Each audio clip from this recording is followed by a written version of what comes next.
आपत्तिजनक नारे लगाए गए हैं।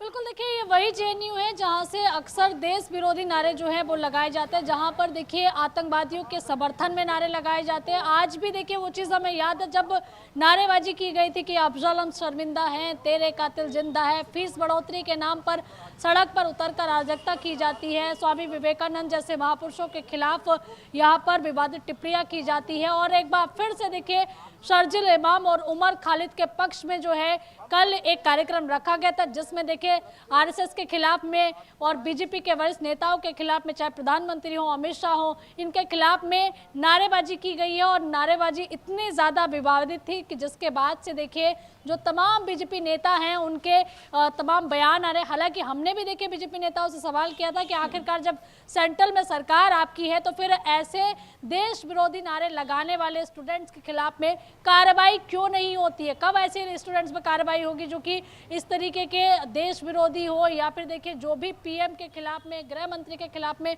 बयान आ रहे हैं उन पर उनको चिन्हित करके उनसे सवाल जवाब किए जाए कि आखिरकार ऐसे बयान क्यों दिए जाते हैं। हालांकि देखिए पूरा जो प्रकरण है उसके बाद से देखिए बैरिकेडिंग लगे हुए हैं, पुलिस जो है वो भी अंदर गई है ऐसा बताया जा रहा है। और इसका साथ ही देखिए अखिल भारतीय विद्यार्थी परिषद में भी काफ़ी आक्रोश देखने के लिए मिल रहा है। और क्या कुछ हुआ था, पूरा प्रकरण जानने की कोशिश करते हैं क्या हुआ था। और जैसा कि वैभव मीना हमारे साथ में है जो कि जॉइंट सेक्रेटरी है अखिल भारतीय विद्यार्थी परिषद के, क्या हुआ था अखिल, जिस तरीके से ये पूरा प्रकरण था, कैसे शुरुआत हुई थी, वैभव क्या हुआ? देखिए, शार्जिल और उमर की जो बेल प्ली रिजेक्ट हुई, सुप्रीम कोर्ट ने कल जो किया, पूरी उसके पहले से जो दबाव बनाया जा रहा था एक तरह से न्यायपालिका पे उनको जमानत दिलवाने को लेकर लगभग साल भर से ये नाटक चल रहा था। उनको बेल को, जैसे कि वो निर्दोष हैं, जिस कल सुप्रीम कोर्ट ने अपने डिसीजन में कहा भी कि ये प्रथम दृष्टया आरोपी हैं और इन लोगों को जेल से बाहर करने का कोई सवाल होता ही नहीं है, ये लोग अंदर ही रहेंगे, और रिजेक्ट कर दिया, 1 साल तक आप रीअपील भी नहीं कर सकते। तो उस निर्णय के विरोध में ये लोग नारेबाजी यहाँ कर रहे थे। भारतीय स्टेट के खिलाफ, प्रधानमंत्री, गृह मंत्री के खिलाफ इन्होंने कब्र खुदेगी जैसे नारेबाजी की, संघ और आईवीपी की कब्र खुदेगी ऐसी नारेबाजी इन्होंने की। तो ये इनका इतिहास रहा है। पहले भी जब अफजल गुरु को जब भारतीय न्यायपालिका ने फांसी दी तो ये नारे लगाते हैं कि अफजल हम शर्मिंदा, तेरे कातिल जिंदा है। कौन? न्यायपालिका जिसने फांसी दी वो कातिल हुआ उसका। भारतीय संविधान, भारतीय कानून, भारतीय जो न्यायपालिका है उन पे इनका विश्वास बिल्कुल नहीं है। ये लोग सिर्फ अपने बचाव के लिए उसको प्रयोग करते हैं। बाकी समय विदेशी टुकड़ों पे या विदेशी इशारों पे कैसे इनको काम करना है, जैसे जमानत से पहले भी जिस तरह न्यूयॉर्क के मेयर का लेटर आ रहा है और लिबरल्स के लेटर आ रहे हैं, वो एक दबाव बनाने का प्रयास कर रहे थे, माहौल बनाने का प्रयास कर रहे थे। उसको सुप्रीम कोर्ट ने रिजेक्ट किया।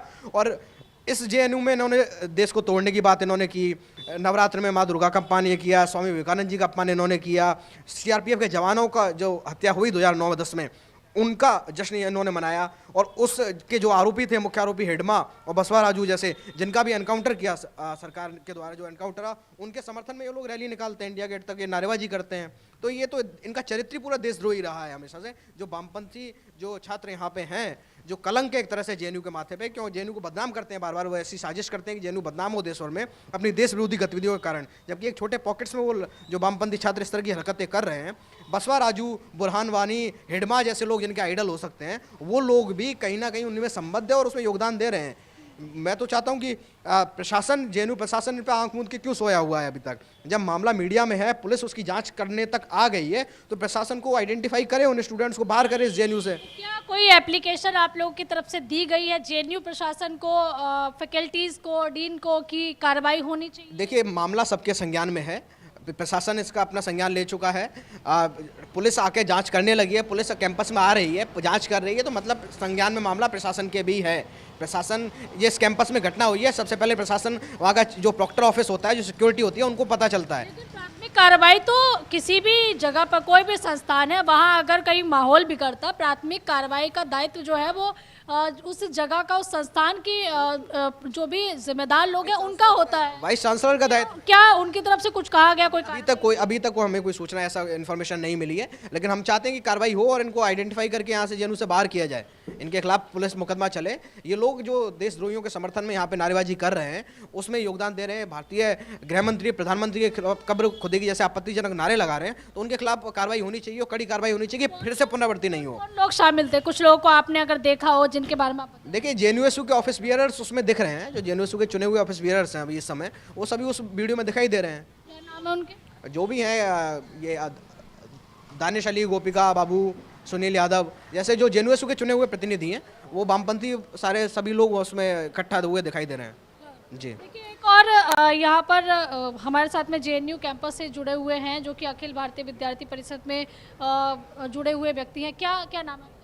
जी, मेरा नाम अनुज दमारा है और मैं अखिल भारतीय विद्यार्थी परिषद जेएनयू की तरफ से जेएनयूएसयू चुनाव में ज्वाइंट सेक्रेटरी पद का उम्मीदवार था। क्या हुआ था और क्या आप लोग कार्रवाई की मांग कर रहे हैं? देखिए, यहाँ पे देर रात जो जिस तरीके की गतिविधियां जेएनयू के अंदर की गई हैं वामपंथी छात्र संगठनों द्वारा, चाहे वो आयसा रहा हो, एसएफआई रहा हो, डीएसएफ रहा हो, उसका हमने पूरी स्थिति से जेएनयू प्रशासन को अवगत करवाया है और उन्होंने उसको आगे कंप्लेन आगे उन्होंने उसको शिकायत करने का काम भी किया है, जिस पे एक सर्कुलर जारी हुआ है। अभी जितने लोग उन गतिविधियों में शामिल थे उनके खिलाफ कड़ी कार्रवाई करने की मांग अखिल भारतीय विद्यार्थी परिषद करता है और ऐसे नेशनल एलिमेंट जो जेएनयू के अंदर है उनको जेएनयू से बाहर करने का काम किया जाए और आउट ऑफ बोन्ड करने का काम किया जाए। लेकिन इस तरह की बार बार जो कह सकते हैं कि रिपीटेशन हो रहा है चीज़ों का, इससे पहले हमने देखा जेएनयू जब दुर्गा माता की यहाँ से शोभा यात्रा निकाली जा रही थी, तब आप लोगों ने आरोप लगाए थे कि वामपंथी छात्रों ने चप्पल दिखाए थे और उन्होंने तब भी कुछ विवादित बयान दिए थे, तब भी आप लोगों के आरोप थे। बार बार ये क्यों हो रहा है?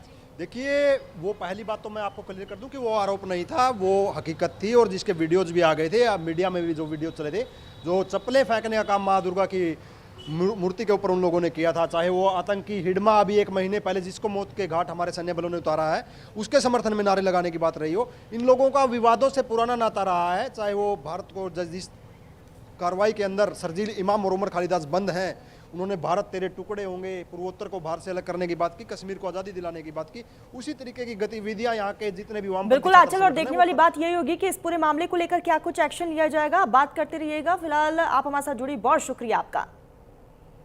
खबरों में आगे बढ़ते खबर दिल्ली से है। दिल्ली के मजलिस पार्क इलाके में दर्दनाक हादसा हुआ। DMRC staff